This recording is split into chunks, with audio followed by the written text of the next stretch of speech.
Hello, I'm Chris from the FPL Dude and welcome back to another Fantasy Premier League video for the 2021-2022 season. In today's video I will talk to you about those must-have players that you need to own now for the next 5 to 10 fixtures. I will give you a variety of 2 goalkeepers, 3 defenders, 3 midfielders and 3 strikers, which I believe have that best potential by each of their individual position.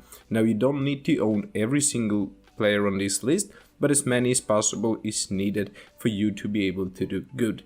If you're new around here, please make sure to hit that subscribe button. Don't be afraid to give this video a thumbs up if you like it. And without further ado, let's begin with the list. The first player that I have here on my list, it is going to be the Chelsea's goalkeeper, Mandy. He comes for a very high price of 6 million, but I believe this is going to be totally worth it, as Chelsea does seem to play against the easiest upcoming opponents. They play against Southampton, Brentford, Norwich and Newcastle. I do believe that Chelsea will earn a couple of clean sheets along the way, as they are a very good and stable team when it comes to defending. The second goalkeeper that I have here on my list, it is going to be the Brentford goalkeeper Raya. He comes for a price of 4.6 million only. I believe that he can easily fit in every team. His upcoming fixture does not look that bad. He plays against West Ham, Chelsea, Leicester and Burnley. They might not be able to keep it clean so many times, but Raya is that good of a goalkeeper that I believe he will earn that bonus for saves made potentially in a lot of these upcoming fixtures.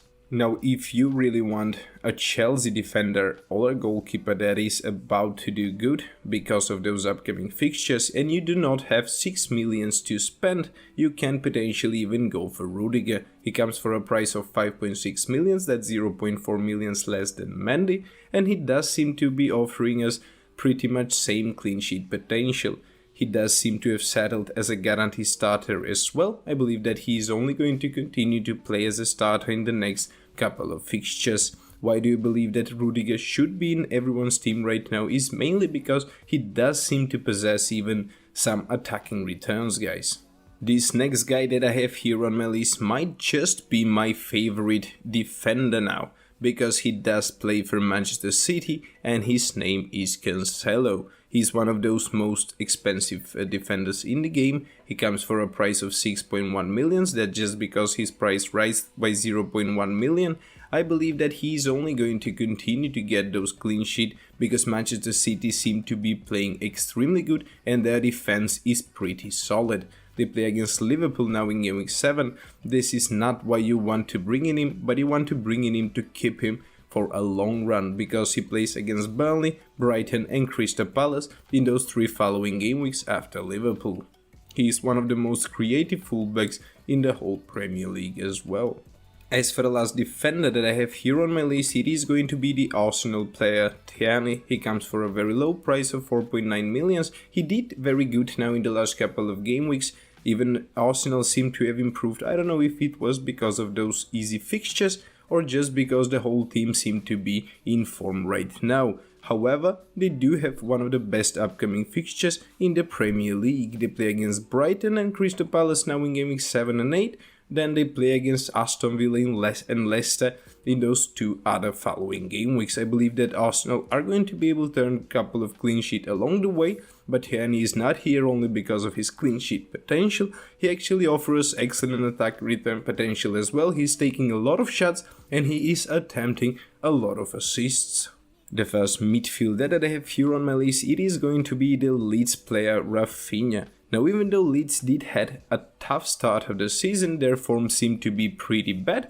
Rafinha cannot stop scoring. He scored 3 goals now in the first 6 game weeks. I believe that this is only going to continue. Even Leeds' form might be able to turn around because Leeds does seem to have the easiest fixtures in the whole Premier League. They play against Watford, Southampton, Wolves and Norwich now in the next 4 following game weeks. Rafinha does come for a very low price at 6.5 million and I do believe that he can easily fit in your team. Next up we got the Arsenal midfielder Bukayo Saka. He comes for a very low price of 6.1 million, guys. This guy has been extremely creative this season. Even though Arsenal had a tough start of the season, Saka does seem to be a key player that is going to be a guaranteed starter even in the next couple of game weeks. Saka is very creative, he's attempting a lot of assists. He's attempting a lot of shots as well. They play against Brighton, Crystal Palace, Aston Villa and Leicester now in the next 4 upcoming fixtures.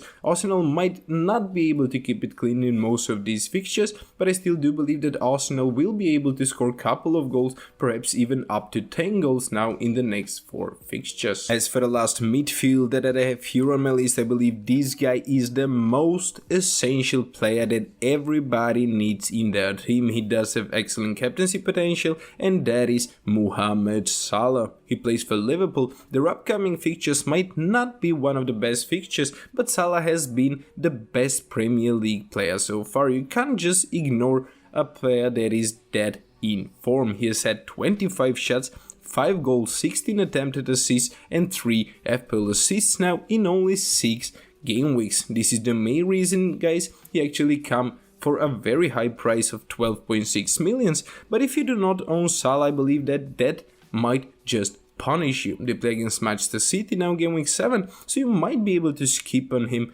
for another game week, but you most definitely need to bring in him the following game week as they play against Watford. Then it's a tough Manchester United game and the end that 4 games fixture run with Brighton. And the first striker that I have here on my list, it is going to be the Chelsea player Lukaku. Since he joined Chelsea again from Inter, he cannot stop scoring. Even though Chelsea has had 2 tough fixtures right now, their upcoming fixtures do look amazing. They play against Southampton, Brentford, Norwich and Newcastle. I can easily see Chelsea scoring even a couple of goals in this one. Now if you want to go for a Chelsea midfielder, that's up to you guys, but I just don't think that any midfielder has that good of a potential. It could potentially be Kovacic, Havertz and just Mount or anybody else that could potentially get an assist or a goal. Well, Lukaku does seem to be a lone striker, shooting a lot, taking a lot of attempted assists as well. I believe that he is only going to continue to do good, especially in that run of upcoming fixtures. He comes for a price of 11.7 millions. That's not cheap at all, but you could potentially captain him in all of those 4 upcoming fixtures, guys. So yes, there is a price that you could potentially pay for a great captain. As for the last player that I have here on my list, it is going to be the Wolves striker, Jimenez. I do believe that he does have excellent potential to continue to do good. He has been a very consistent player for a couple of years now. Last year he was injured, so he could not have done that good, but this year he does seem to be very hungry and trying a lot to get improved. Especially now, they do have pretty good run of fixtures. They play against Newcastle, Aston Villa, Leeds and Everton. I believe that Jimenez will be able to score a couple of goals in this run, so you could potentially consider to bringing him to your team. I have pretty much saved the best for last. The striker that I'm going to recommend you for last, it is going to be the West Ham striker Antonio. He has had equal shots and goals as Salla in 1 game less. I can't say that he has played better, mainly because he did get a red card, missed 1 game. If he did not do that, he might have been the potentially wonder of the season. He still does have very good time and good fixtures to be able to turn things around and become the best striker in the Premier League as well. This guy has even 4 FPL assists to his name. They play against Bradford, Everton, Tottenham and Aston Villa now in the run of 4 fixtures. None of these teams seem to have that good of a defense, so I believe that Antonio will find a weakness to exploit and he will actually be able to do good. He does seem to have very good captaincy potential in a couple of those following fixtures as well. He comes for a price of 7.9 millions. That's an orange price, so it does not cost as much as Ronaldo, Lukaku or Vardy, but he does seem to have just as good or even better potential for FPL return. Guys, if you thought this video was of any help, please do give it thumbs up. Don't forget to subscribe if that is something you have not done already. Thank you for watching and see you next time.